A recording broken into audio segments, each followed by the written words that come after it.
The annual Henderson family dinner was in full swing, crystal glasses clinking against expensive china as my relatives competed to showcase their achievements. I sat quietly at the far end of the table, watching my sister Audrey command everyone's attention, just like she always had. "Another record quarter," she announced, adjusting her designer watch. "The partners are already talking about making me the youngest senior VP in the firm's history." My mother beamed with pride. "That's my girl. Harvard Business School really does open all the right doors." I suppressed a smile thinking about the email I'd received that morning. The one confirming that my company, Nova Technologies, had just been valued at $4.2 billion. The one explaining that Forbes wanted to feature me in next month's issue. "And what about you, Alexandra?" Aunt Patricia's voice dripped with fake concern. "Still doing that, what do you call it? That internet thing." "Software development," I corrected quietly, though I knew it wouldn't matter.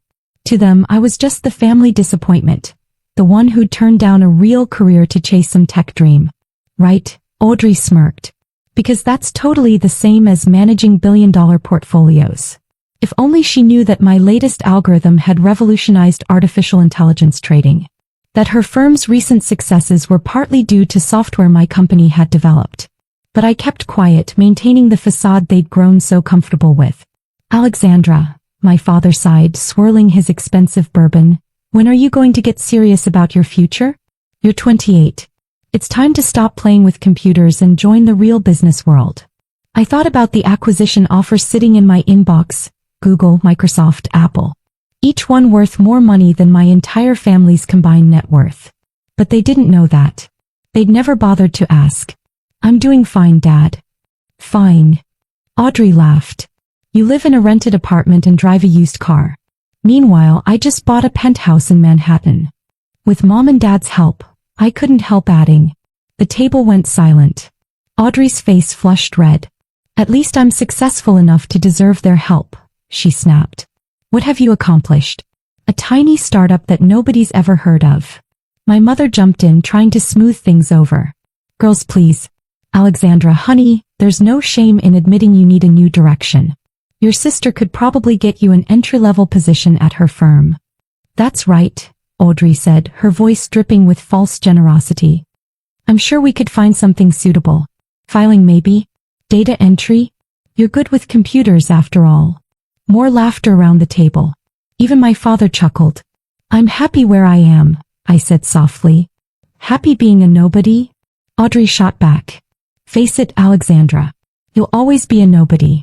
Some of us are built for success and some of us just need to accept our limitations." My phone buzzed in my pocket. Probably another message from Forbes, finalizing details for tomorrow's announcement. They'd chosen me as their cover story. 30 under 30. Meet the youngest self-made billionaire in tech. "I should go," I said, standing up. "Early meeting tomorrow."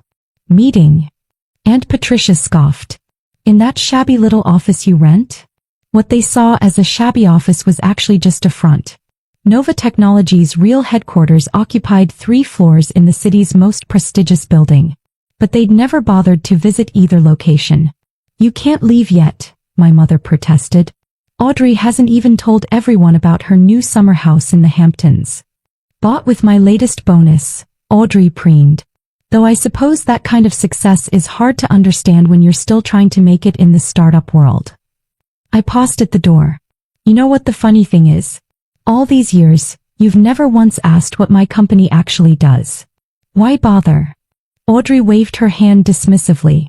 "It's not like you're changing the world or anything." If she only knew that Nova's AI technology was already transforming industries, that our innovations were reshaping the future of computing, that tomorrow her world would turn upside down. "Maybe you're right," I said, picking up my bag, a custom piece that cost more than her summer house. "Maybe some of us are just built different." "Finally admitting I'm better?" Audrey smirked. "No," I smiled, thinking about tomorrow's headlines. "Just admitting we measure success differently." "What's that supposed to mean?" "Oh, and Audrey." I paused at the doorway. "You might want to check tomorrow's Forbes magazine. I hear it's going to be illuminating." "Why?" she demanded. "Did they do another feature on successful women in finance?" Something like that. I walked out, leaving them to their self-congratulatory dinner. My phone buzzed again as I reached my car. My real car, not the modest one I drove to family functions. The Forbes editor wanted to confirm the photo shoot location. They were thinking the Nova Technologies lobby with its 3-story waterfall and wall of patents.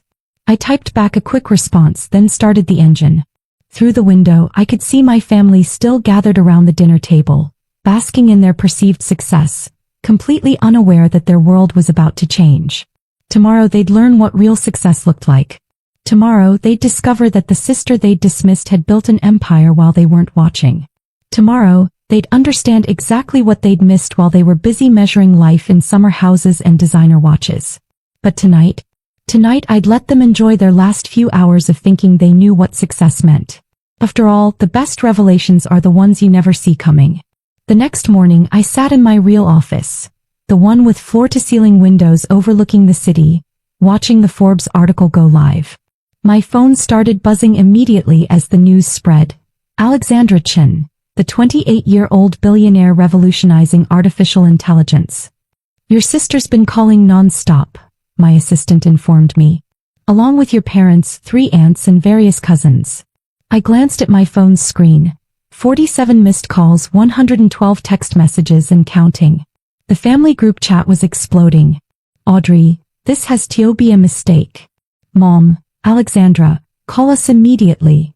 Dad, why didn't you tell us? Aunt Patricia, is this some kind of joke? I smiled, opening the Forbes article on my tablet. The cover photo showed me in my element, standing in Nova's headquarters, surrounded by screens displaying our groundbreaking AI algorithms. The headline was perfect. Meet the quiet revolutionary worth $4.2 billion. My office phone lit up. Audrey again. This time I decided to answer. Hello, sister. Read any good magazines lately? What the hell, Alexandra? Her voice shook with a mixture of rage and disbelief. You're on the cover of Forbes? You're a billionaire? This has to be fake. Actually, I replied calmly, they undervalued me. Nova's worth closer to $5 billion after this morning's market opening. Silence then. But you drive a Toyota. You rent that tiny office downtown. That's just for family visits. Would you like to see my real office? I own the building your firm's been trying to lease space in. I heard something crash in the background, probably one of her precious awards falling as she stumbled. I'm looking at the article, she continued, her voice rising hysterically. Nova Technologies' AI trading algorithms now power 40% of global financial transactions. That's what my firm uses. We just signed a multi-million-dollar contract with Nova.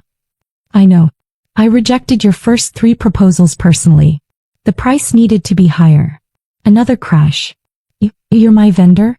I've been bragging about my trading success using your technology. Ironic, isn't it? All those times you offered me an entry-level position, you were actually working for me.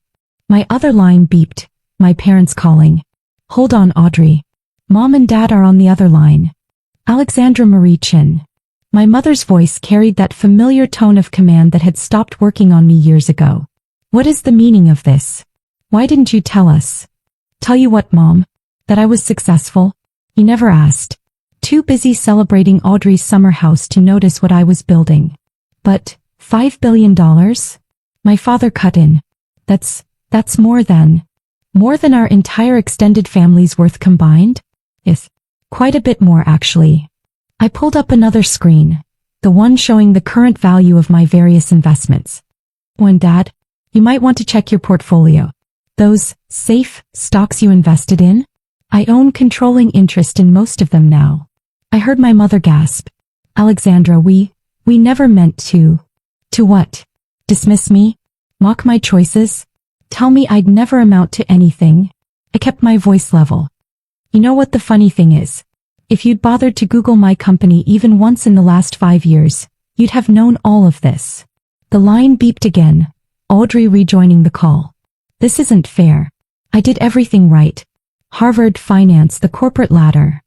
And I did everything my way. I cut in. Built something from nothing. Created actual value instead of just managing other people's money. Speaking of which, Audrey, Nova's reviewing all our contracts next week. Your firm might want to prepare for that. You wouldn't dare, she sputtered. Why not? Isn't this how real business works? That's what you've been trying to teach me all these years, right? My assistant knocked on the door. Ms. Chin, the CNBC crew is here for your live interview. I have to go, I told my stunned family. Business to run, you understand. Oh, and Mom?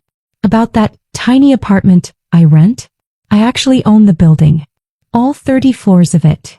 Before they could respond, I hung up and turned to the wall of screens displaying Nova's global operations. My phone immediately lit up with new messages. Audrey, we need to talk about the contract. Mom, please let's have dinner to discuss this. Dad, I always believed in you, Princess. Aunt Patricia, your cousin needs a job. I turned off my phone and straightened my jacket, preparing for the interview. The headlines were still rolling in. Nova Technologies revolutionizes AI trading. Alexandra Chin, the silent billionaire, tech's newest power player, has been hiding in plain sight. My assistant returned. Your sister just showed up in the lobby. She's demanding to see you. I glanced at the security feed. Audrey stood there in her designer suit, clutching the Forbes magazine, looking completely out of her depth. Tell her she can schedule a meeting through proper channels. Just like any other vendor. And your parents? They're on their way too. I smiled, thinking about all the family dinners where I'd sat quietly, letting them believe what they wanted to believe. Tell them I'm busy. I have an empire to run.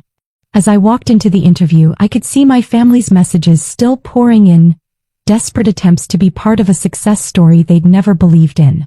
But I had more important things to focus on. After all, billions in assets don't manage themselves. The CNBC reporter beamed at me.